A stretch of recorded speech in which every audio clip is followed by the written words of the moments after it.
de los mecanismos de producción de las arritmias? ¿Qué es lo que vimos para de ahí? Muy bien. Son las que normal alteradas. Ah, sí, lo que hablo de taquicardia auricular. Les mandé lo que son Taquicardia sinusal y taquicardia auricular. el archivo, ¿verdad? PDF. Monomórfica y polimórfica. El primer mecanismo por el que se puede producir, dijimos que era alteración en la producción de los potenciales. ¿O no? A ver, veamos, abran su archivo PDF. Saquen su PDF.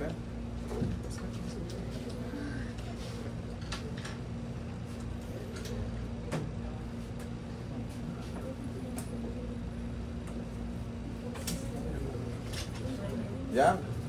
Muy bien. Veamos el primer mecanismo por la producción de la arritmia. ¿Qué dice?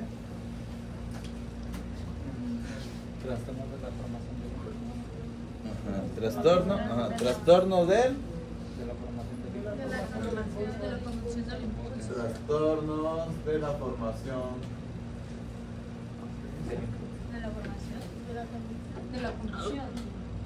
¿de la qué? Formación del delito. Bueno, de la conducción. Formación del delito. Formación. Viene de la formación del impulso. Sí. Y el primero de esos mecanismos es el automatismo.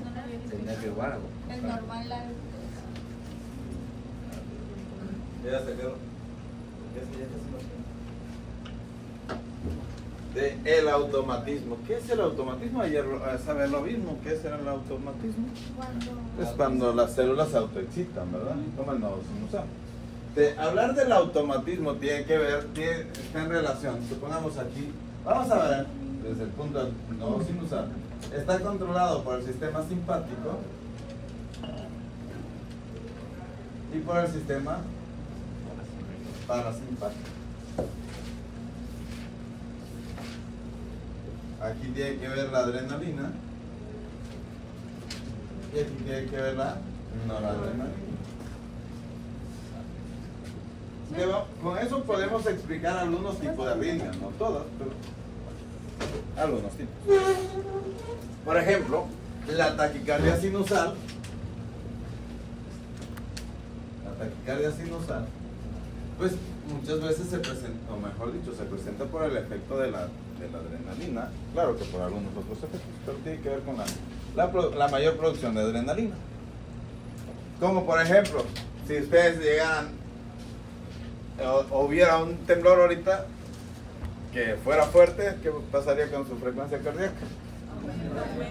¿Por qué se aumentaría? Por el miedo, y el miedo genera mayor producción de adrenalina, igual si se enojan, igual si están contentos, etc. ¿Qué pasa? Acá no es noradrenalina, es aquí, es acetilcolina. ¿Qué pasa si se predominara el efecto parasimpático en el corazón? Pues que ahora se le produciría una disminución de la frecuencia cardíaca.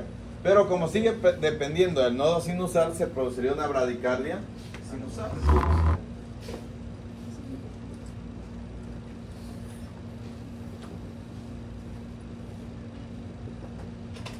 Y eso tiene que ver con el automatismo. ¿Qué otros trastornos? No se le quedó. Cuando dije trastorno, ¿por qué se le quedaron viendo? Los trastornados. Así lo dejaron. Si te conocen, ¿no? Tú?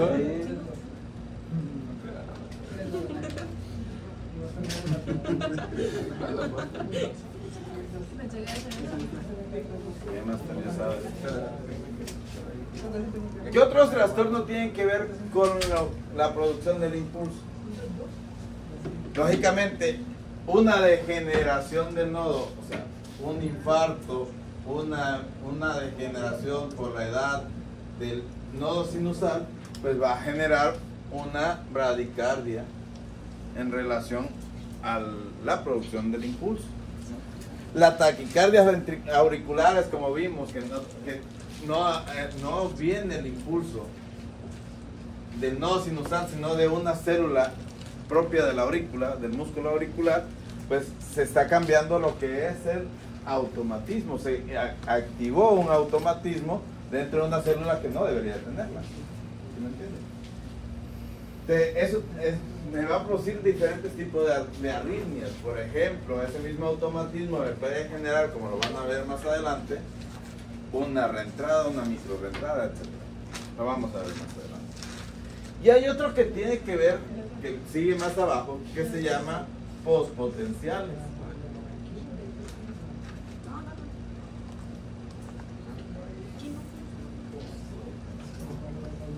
Y tiene que ver con los potenciales de acción. Para que lo podamos entender, esto deben de recordar ustedes algo muy importante, lo que es el periodo refractario absoluto, el periodo refractario relativo, para que lo puedan entender. ¿Qué es un periodo refractario absoluto? Más o menos se puede volver a hacer otro potencial de acción. Así es, cuando por más fuerte que sea el estímulo, como todas las células ya están despolarizadas, no la pueden volver a despolarizar, por lo tal no puede generarse un nuevo potencial de acción. Pero en el corazón, sobre todo en los ventrículos, hay dos periodos refractarios relativos. Si ustedes recuerdan nuevamente esto, si quieren ser cardiólogos y esto no les gusta, pobrecito de ustedes, porque de eso van a vivir. Que tenemos fase 1, 2, 3, 4. muy bien. Tenemos dos fases de periodo refractario relativo. ¿Qué quiere decir? Que un impulso mayor de lo normal me puede generar un nuevo potencial de acción. Y entonces en esto vamos a tener dos tipos de postpotenciales, ¿no? Si se produce en esta fase,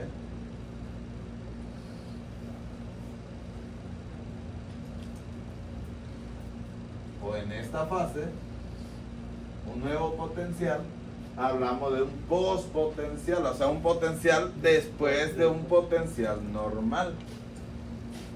Y decimos que este postpotencial que se presenta ya sea en la fase 1 o fase 2 o fase 3 es un postpotencial precoz. Como yo le estaba diciendo el otro día, la risa ofende, ¿no? Sí. Como yo le estaba diciendo el otro día, esos pueden generar un trastorno de ritmo cardíaco. Ahí está la tablita. El que se produce en la fase 4, es un postpotencial tardío. De hecho, ahí viene en su libro. Perdón, ahí. Y son preguntas de examen. ¿En qué fase se presenta el postpotencial precoz y en qué fase se presenta el postpotencial tardío? El precoz sería en la fase 2. En fase 2, fase 3. Y el tardío El PPT en el 2 y en el PPT. Que puede presentarse en fase 2 o fase 3. Y el tardío se presenta en fase 4. Muy bien. ¿Fase 3, no? Solo 4. El tardío es en fase 4. ¿Y el precoz es tardío? ¿En fase 2 o fase 3?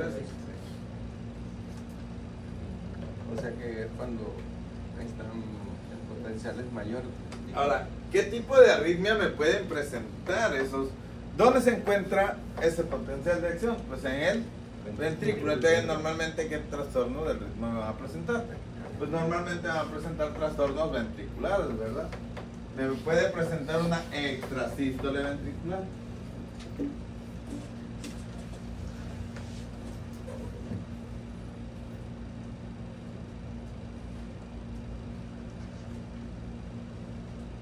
¿Qué es una extrasístole? Primero, ¿qué es una sístole? ¿Qué es la sístole? ¿Qué es la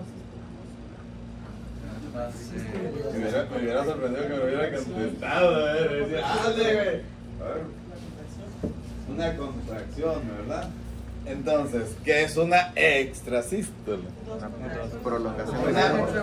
Una contracción extra de lo normal. Es como si usted, su corazón estuviera y de repente decía, o sea, se contraía tac, tac, 2 veces. Eso es una extrasístole. ¿Cómo se vería una extrasístole en el electro? Pues se vería aquí un complejo QRS normal con su onda T y luego aquí un complejo mayor. Luego viene una pausa compensadora, otra vez la onda P, el complejo QRS y otra vez todo normal. ¿Por qué se vería así? ¿Por qué no llevaría onda P? Porque no se está produciendo en la aurícula, se está produciendo en el ventrículo. ¿Por qué estaría ensanchado? Porque solamente está dentro del ventrículo. ¿Y eso por qué se da si no se despolariza la aurícula? Por alteración de la generación del ruido. Oye, es una sumación o sumatoria. Muy bien, pero algo muy importante. 3 o más extrasístoles ventriculares decimos que tiene taquicardia ventricular. ¿Puedes repetirlo 3 más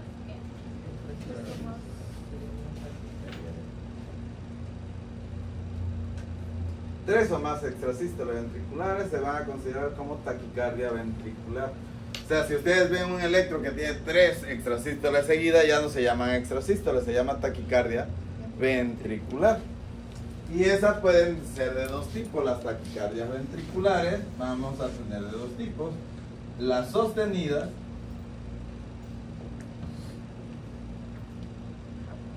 y las no sostenidas. Y luego también puede ser con pulso, sin pulso, etc. Pero bueno, a eso no nos metamos ahorita. Sostenidas y no sostenidas. ¿Qué quiere decir?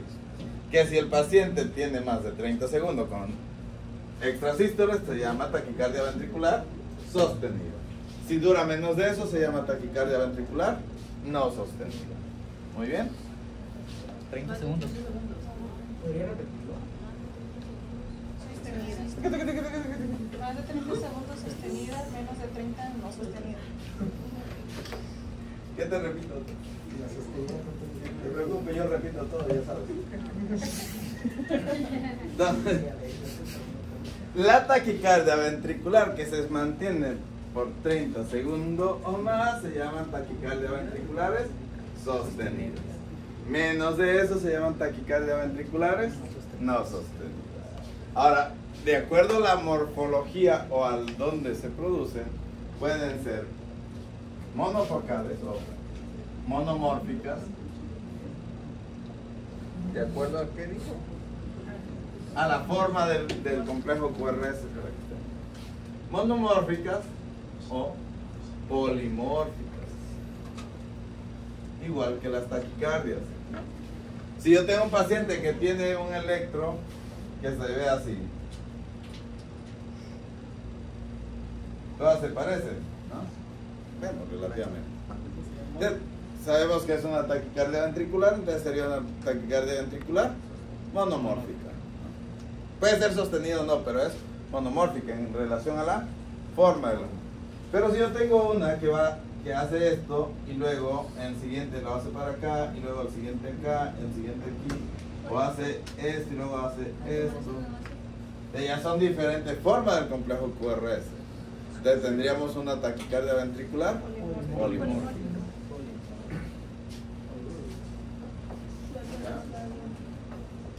¿Ya puedo borrar todo esto? No.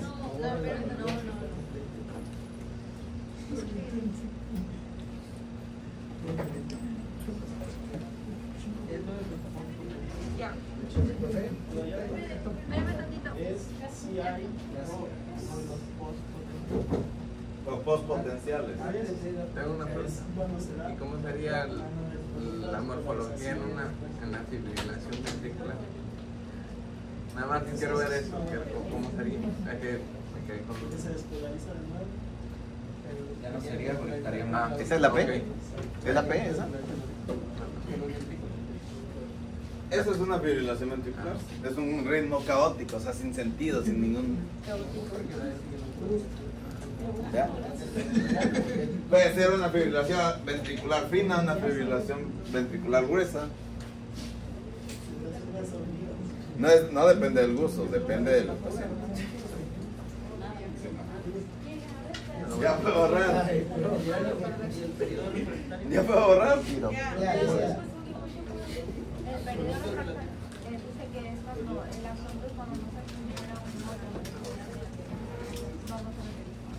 Sí, postpotente.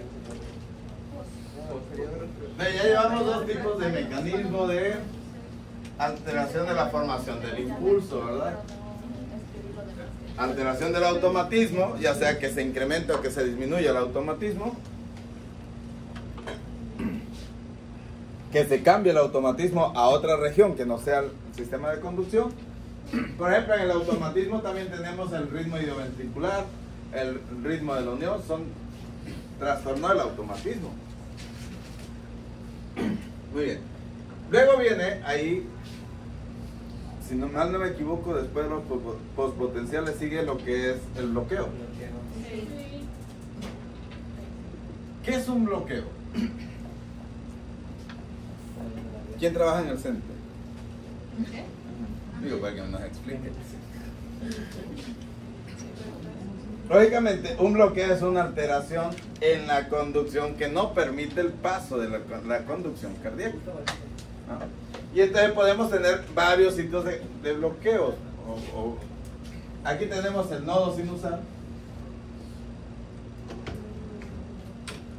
el nodo aurículo-ventricular, el haz de His, las ramas, las fibras de punta. ¿Ok? Yo puedo tener varios tipos de bloqueos.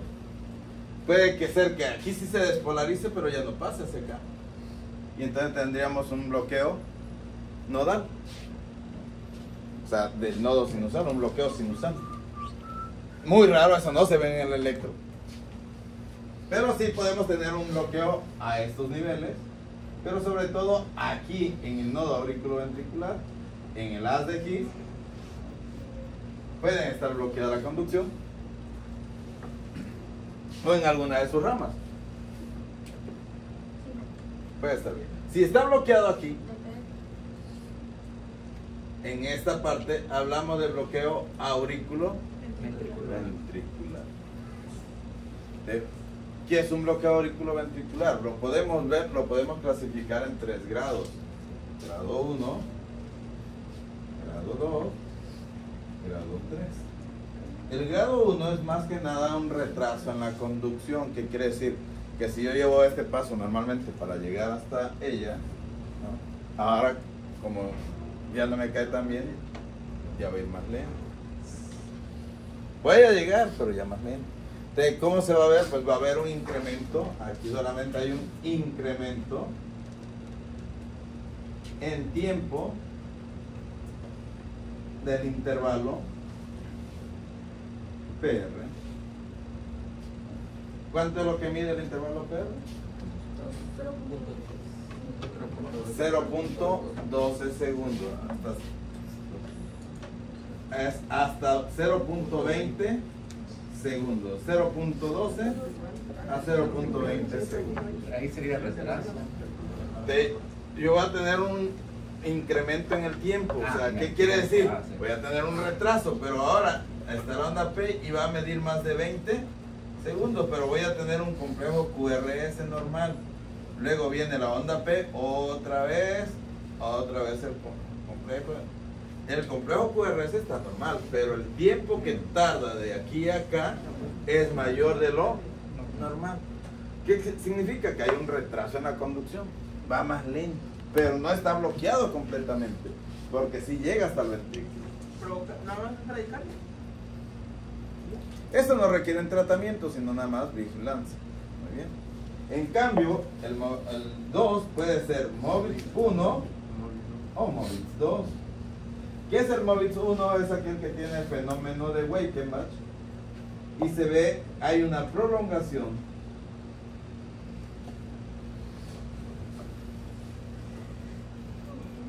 en el intervalo PR increciendo. No sé cómo se escribe increciendo. Así como suena. ¿Qué es el fenómeno de Wickham? Es eso, una prolongación del intervalo PR en forma increciendo. ¿Qué quiere decir? Que imagínense que yo soy la onda P y ella el complejo QRS, salgo normal con ella, me produzco la onda P, se produce el complejo QRS. Se produce la onda P y el complejo QRS, pero la distancia ya es mayor. En el siguiente, onda P, QRS. Y de repente hay una onda P, pero ya no hay complejo QRS. Como ven, me voy alejando hasta que ya no conduce. Eso se llama fenómeno de Weichenbach, cuando hay una prolongación constante del complejo QRS. Muy bien. Son no de copia. Eso no le hacemos caso. El MOVIS 2 es cuando hay un bloqueo de la conducción. Si ya no hay corriente, ya no pasa nada.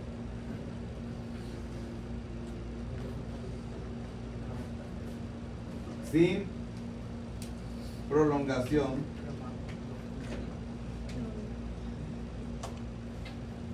del intervalo PR. ¿Qué quiere decir? Que puedo estar ya prolongado en sí, como si fuera un bloqueo tipo 1, pero siempre vamos a tener la misma distancia. Por ejemplo, onda P, QRS, onda P, QRS. Pero de repente sale la onda P, pero ya no hay QRS. Vuelve a salir otra onda P, no hay QRS. Va a depender si es 2-1, 3-1.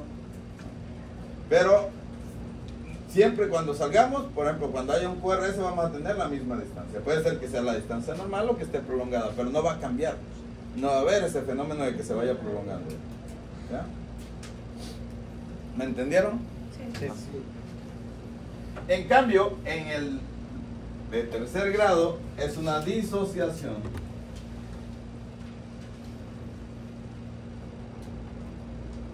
Aurículo ventricular. ¿Qué quiere decir? Que yo puedo salir muchas veces y ella una vez, 2 veces, 3 veces. Llevamos cada quien nuestro ritmo, nuestra frecuencia. Son como las parejas, por ejemplo. Me va a pegar. Para acá, entonces.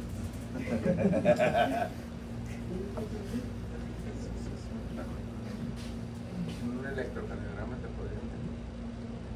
Todo eso sí se puede. Prácticamente está muy corto. ¿Cómo se ve un bloqueo? ¿Cómo se ve un bloqueo como si relacionado con las parejas? Por ejemplo, el ritmo sinusal son las parejas que se llevan muy bien, que apenas empiezan, ¿no? Vamos agarradito a la mano, QRS, una P, QRS, mantenía la misma distancia, agarradito de la mano, ¿no? En cambio, el bloqueo tipo 1, todavía nos queremos un poquillo, todavía somos pareja, pero como que ya andamos así con pleito, entonces ya llevamos una distancia, ya no vamos por la calle agarradito a la mano, sino que sí vamos juntos, pero manteniendo la distancia. El MOVIS 2 es como si nos lleváramos todavía bien de vez en cuando, pero a veces ya no. Entonces, vamos a veces agarradito a la mano, a veces, ¿sabes qué? Nos peleamos esta vez y vamos por la misma calle, pero vamos un poco distante. Otra vez vamos así, y hay veces que nada más salgo yo y la dejo en la casa. No dejan, no. O me dejan, no, porque ahí ya es el QRS. Ahí se arma el... En cambio, el otro, el MOVIS 2, siempre vamos de la mano probablemente, o vamos separaditos, pero siempre salimos juntos, nada más que hay un día que no salimos juntos. O 2 días que no salimos juntos, o 3 días, dependiendo de cómo sea, ¿no? Pero el MOVIS 3 ya nos separamos, ya no somos pareja. ¿Qué quiere decir? Que yo salgo cuando quiero y ella sale cuando quiere. ¿Sí me entiendes? Entonces yo llevo mi ritmo, yo salgo todos los días, voy a comer al cine, a donde sea, y ella puede ir 1 vez, 2 veces y nos juntamos en el mismo lugar. Nos encontramos en el mismo lugar, pero es más por casualidad que porque realmente salgamos juntos. Claro, vamos a tener. No, felices los cuatro. Felices los cuatro. Más o menos es lo que pasa. Entonces, ¿cómo se vería en el electro? Pues ese es el tipo 1. El MOVIS 2 se vería así, ¿no? Aquí tenemos un electro normal. Luego tenemos la onda P y se va prolongando un poquito. Luego tenemos otra vez la onda P, pero ya se prolongó más. Y así, hasta que llega un momento en que está la onda P y ya no está el complejo QRS. Y tenemos otra vez otra onda P, complejo QRS, ¿no? La onda T, otra vez, y se empieza otra vez a alejar, ¿no? ¿Ya le vas entendiendo al MOVIS? El MOVIS 2 es así. Yo puedo tener aquí la onda P, complejo QRS, onda P, complejo QRS, y nomás de repente tengo una P, otra P, y ya viene un complejo, perdón, otra P, complejo QRS. Dos ondas P, un complejo QRS. Tenemos un bloqueo un bloqueo AB de segundo grado, 2 a 1. O sea, 2 ondas P por un complejo. ¿Ese es el 3? 3. No, es el 2. El 3 yo tengo una onda P aquí, otra onda P, un complejo QRS, pero aquí ya está, o sea, y el complejo otra vez sale hasta acá, pero la onda P aquí sí llevan el mismo ritmo. De aquí a aquí lleva una frecuencia de ondas P, pero el complejo lleva una frecuencia diferente. O sea, no hay una relación entre la onda P. La onda P puede tener una frecuencia, la aurícula tener una frecuencia de 80 y el ventrículo una frecuencia de 35. 35 veces se contrae el ventrículo, pero 80 veces se contrae la aurícula. ¿Ya? Yo creo que esté chido. No lo borres,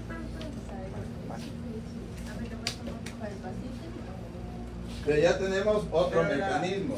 La fracción de eyección tiene lo mismo. Ok, volumen. la fracción de eyección nada tiene que ver con esto, acuérdense que es actividad. No, pero digo, el volumen que sale sigue siendo lo mismo a pesar de que la aurícula se contrae más. Al contrario. Una cosa es la actividad eléctrica, otra cosa es la actividad mecánica. Cuando ya se contrae más, a lo mejor te mentí, se despolariza más. ¿Se puede estar contrayendo? Sí, pero no pasa nada. Porque la aurícula no mantiene realmente el volumen sistólico. El volumen sistólico depende del ventrículo.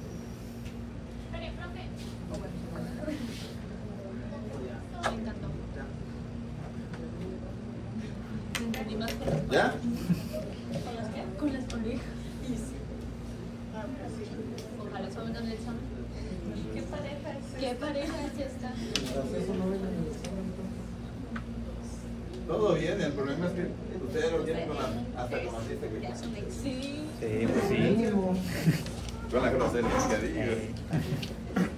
Una vez un cardiólogo muy Missouri vino a darnos una plática. Eso fue cuando yo la plática ¿No la entendiste? no. Sí, pero él no se iba a quedar a Él explicar. habló de civilización auricular. No, también bloqueo. Muy bien. Pero bloqueo porque hasta digo, cuando pasa esto va y ya es necesidad de marcapasos. Creo que sigue la reentrada, ¿no? Muy bien. Entonces vamos a ver la reentrada.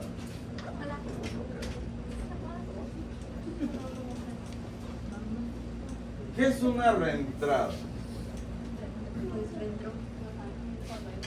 Pues sí, es cuando ustedes salen y vuelven a entrar. Estamos en No. Ya quedó ya bien entendible entonces. Muy bien. Las reentradas son lógicamente fenómenos en los cuales el impulso, la despolarización, se regresa al mismo sitio donde se formó. Ahora, para eso, para que se forme una reentrada, pueden suceder dos cosas, o pueden ser una alteración anatómica o una alteración funcional. Entonces tenemos reentradas anatómicas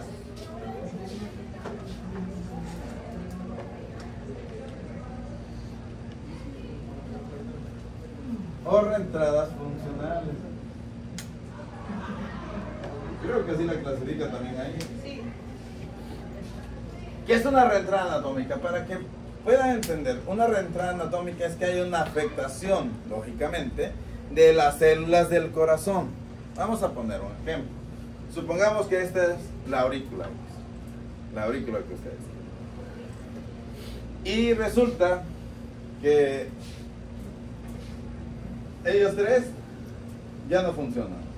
O sea, ya no están funcionando, ya no se despolarizan. X o Y razón. Ya tuvieron un daño por cualquier cosa. Y empieza la despolarización de él, se va despolarizando. Pero ¿qué pasa cuando llega ahí? Ya no pasa. Entonces se tiene que hacer un circuito alrededor de él.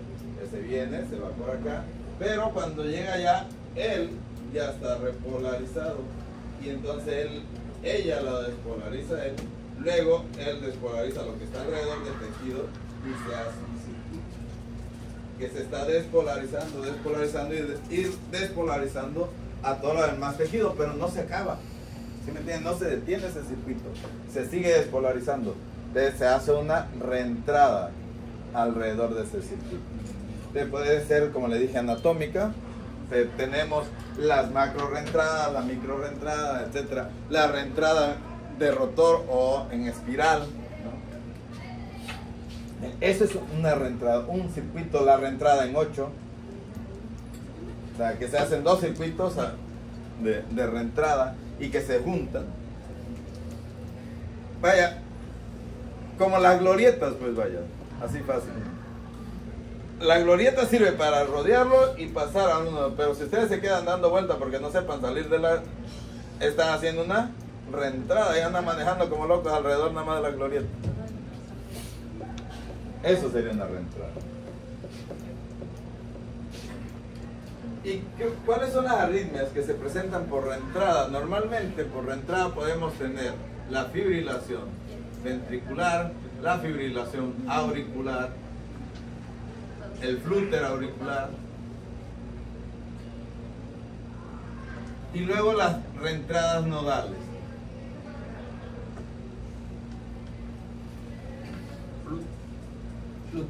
Flúter. Creo que así la clasifica. Sí. Pero la entrada nodal sigue siendo anatómica.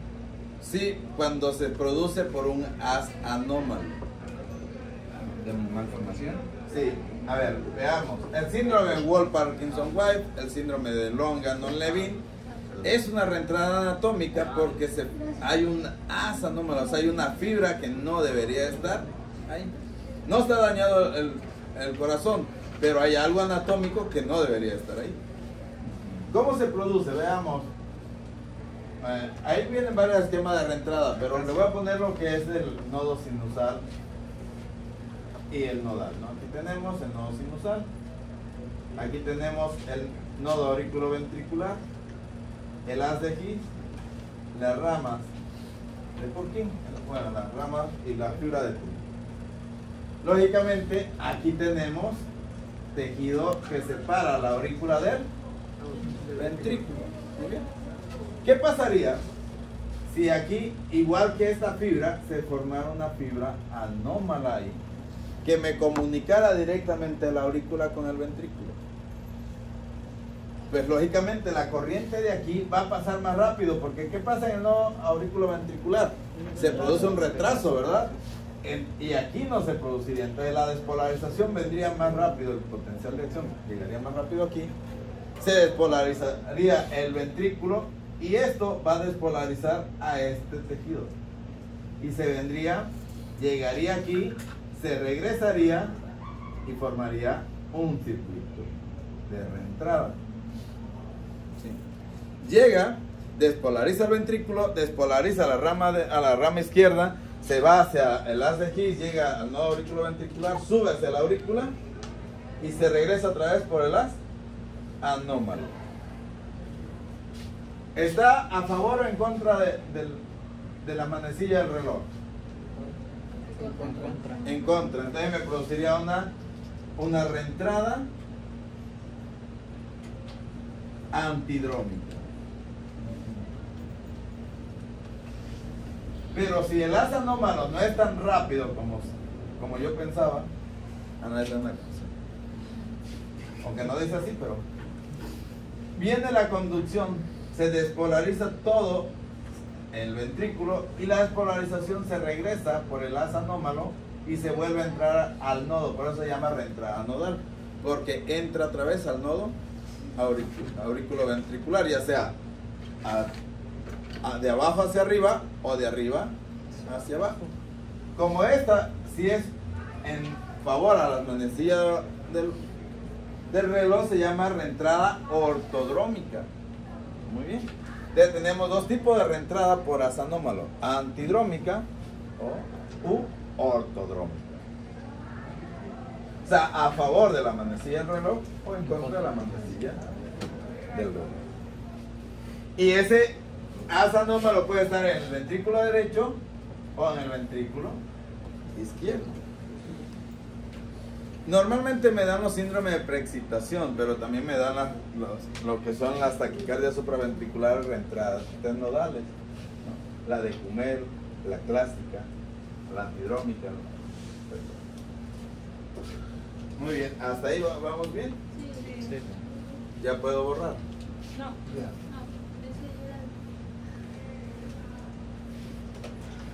¿Son 2 horas, no?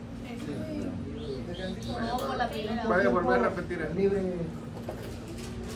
Ya te dije, yo repito todo. ¿Qué te repito? Lo de la reentrada antidrómica y la... Muy bien. Imagínate nuevamente, ella es el nodo sinusal y ella es un haz anómalo. Acá abajo tenemos al ventrículo. La despolarización de esta célula de la aurícula pasan por esto, por este haz anómalo, despolarizan esta área, se vienen por el haz, por lo que es la rama derecha, se introducen al nodo auriculoventricular, despolarizan esas células. Como ella es un haz anómalo que ya está repolarizado, se vuelve a regresar y vuelve y hace un circuito, pero atravesando el nodo auriculoventricular, por eso se llama reentrada nodales. Y esa, como está en contra de la manecilla del reloj, ¿cómo se mueve el reloj? Hacia la izquierda. Ok. Como ella va en contra, porque el reloj se movería así, ¿verdad? Ella va en contra, o el estímulo va en contra de la manecilla del reloj, se llama antidrómica. Pero si ese haz anómalo fuera más lento que esta vía de conducción, pues se despolarizaría acá, se regresaría, se despolarizaría esto, se volvería a meter al nodo y se volvería a despolarizar y ahí va a formar ese circuito. Pero como si va en relación a la manecilla del reloj, se llama ortodrómica. ¿Ya? Muy bien. Se le llamaría ortodrómica solo porque va lento. No, porque va va en relación a la manecilla del reloj. Muy bien, luego tenemos las funcionales.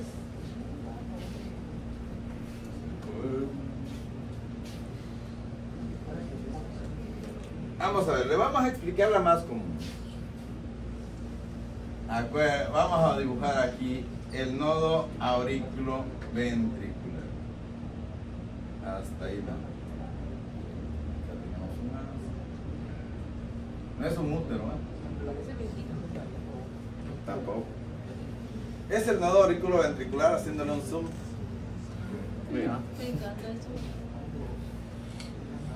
¿Qué pasa normalmente en la conducción del nodo auriculoventricular? Es aurículo ventricular. Que la conducción va así.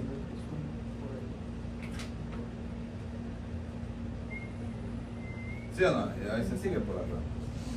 O sea, hace un ralentizamiento, o sea, se produce una pausa, así como que se va más lento, porque hay menos uniones gap. Tarda más en pasar, ahí va despacito. El retraso que... El retraso fisiológico normal. Pero hay veces, hay ocasiones en que no se forma una sola vía de transmisión, sino que como anatómicamente o funcionalmente, no anatómica, se produce una separación aquí. Y ahora tiene dos formas de conducirse. Una en la cual va muy lento, con el retraso normal, y otra que pasa rápido.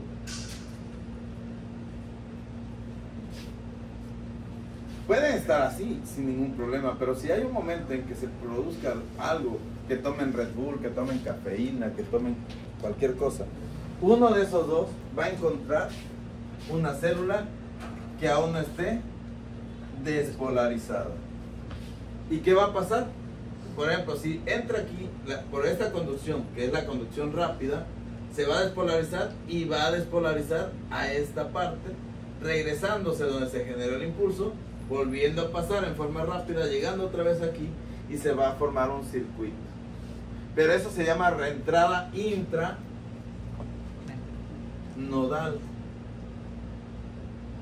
Y se llama intranodal rápida lenta, porque va por la vía rápida hacia la vía lenta. Pero resulta que ahora no fue la vía rápida la que le encontró a la célula no despolarizada, sino la vía lenta. Viajó por aquí y esa estaba no despolarizada, la despolarizó y empezó la despolarización, pero al revés. Ahora tenemos otro tipo de reentrada intranodal que es lenta, rápida.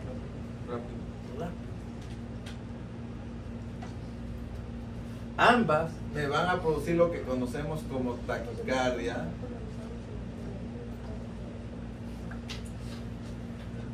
por reentrada intranodal o taquicardia. Pero en términos generales los urgenciólogos la conocemos como taquicardia supraventricular.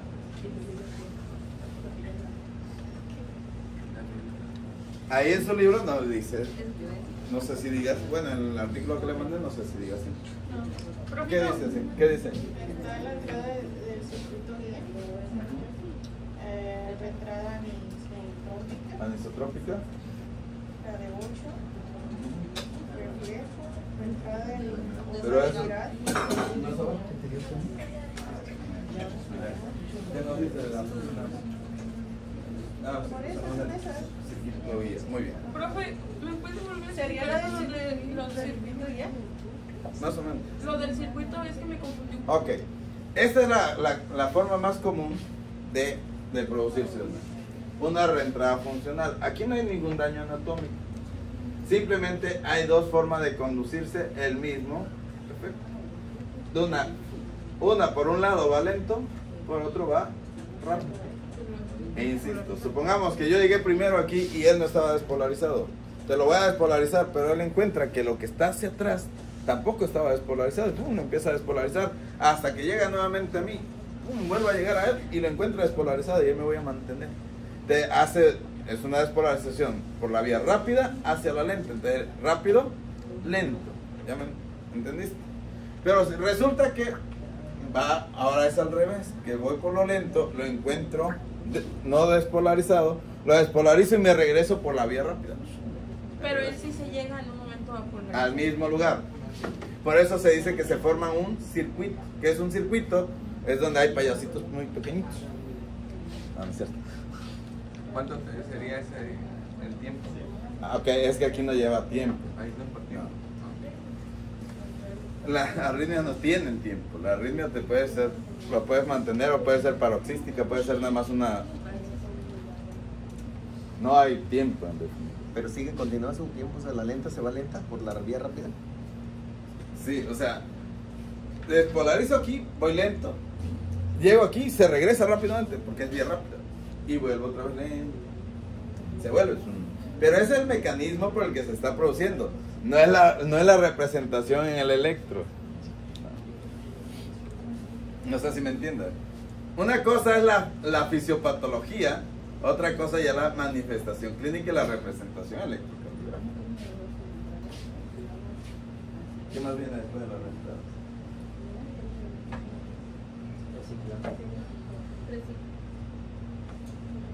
Ok, es más o menos como lo mismo de la reentrada.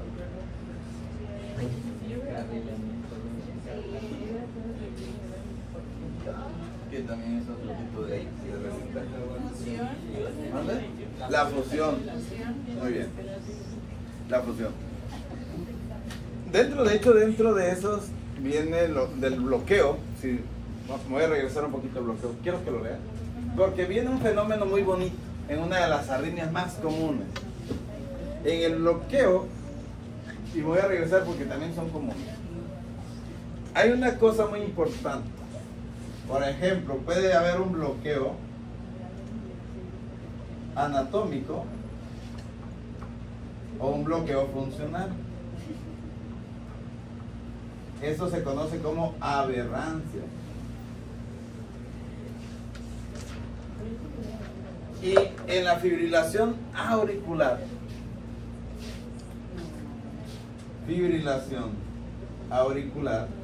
se va a producir un efecto, un fenómeno que se llama fenómeno de Ashman.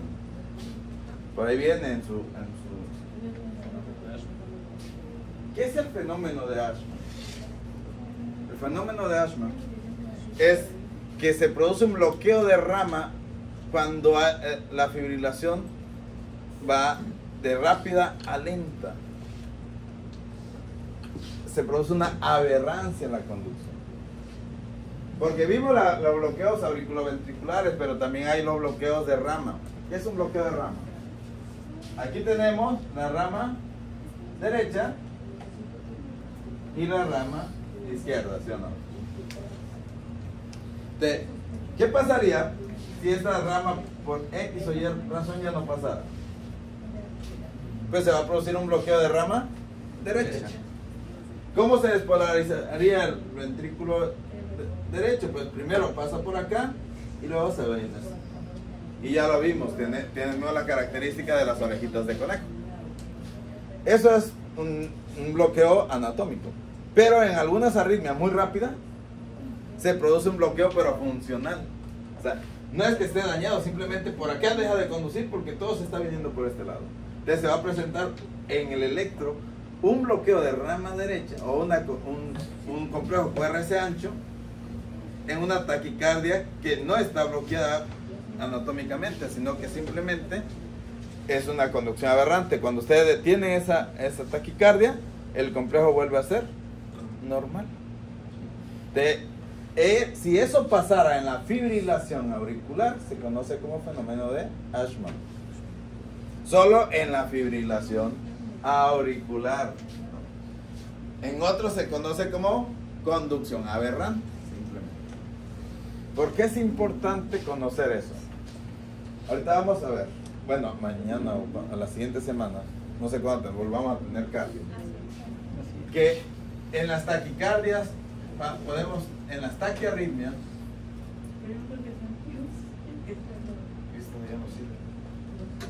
en las taquiarritmias pueden ser supraventriculares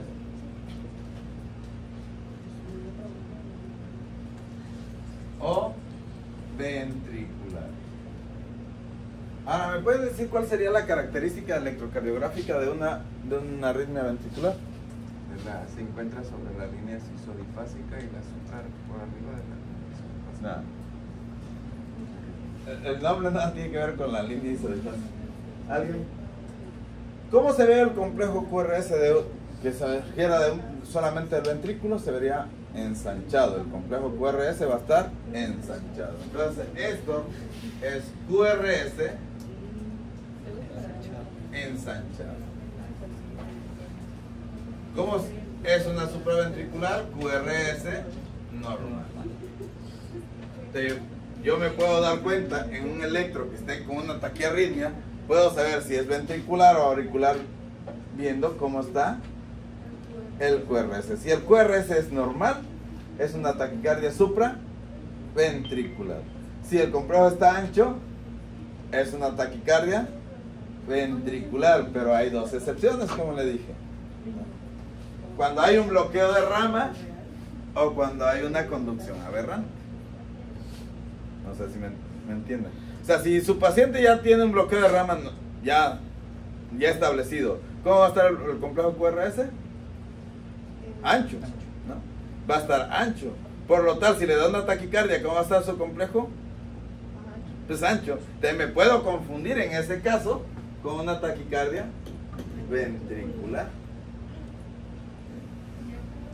¿Qué pasaría si está demasiado rápido y se produjera una conducción aberrante? Que quiere decir que hay un bloqueo funcional, que también el complejo estaría ancho. La diferencia sería que cuando yo controle la arritmia se va a volver a estar normal. Pero ahí debo saber si estoy ante una conducción aberrante o una taquicardia ventricular. Ese es el problema. Hola. Hola, hola. El único profe que viene siempre. El único profesor que viene.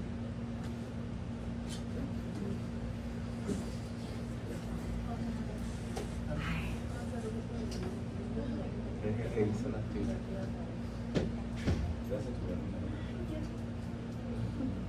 ¿Me entendieron o no me entendieron? Sí. Acá bueno, los que están dormidos no. Los que están despiertos, ¿me entendieron? Sí, pero ¿y qué hago? Muy bien. Vamos a terminar los mecanismos porque si me voy con todos se van a confundir mucho más. Pero ¿y qué hacemos? Nomás los que vengan en el examen. Ahora, No hacemos tómense 5 minutos. No, necesito saber qué hago. ¿Lo puedo? Sí. ¿Cómo distingo?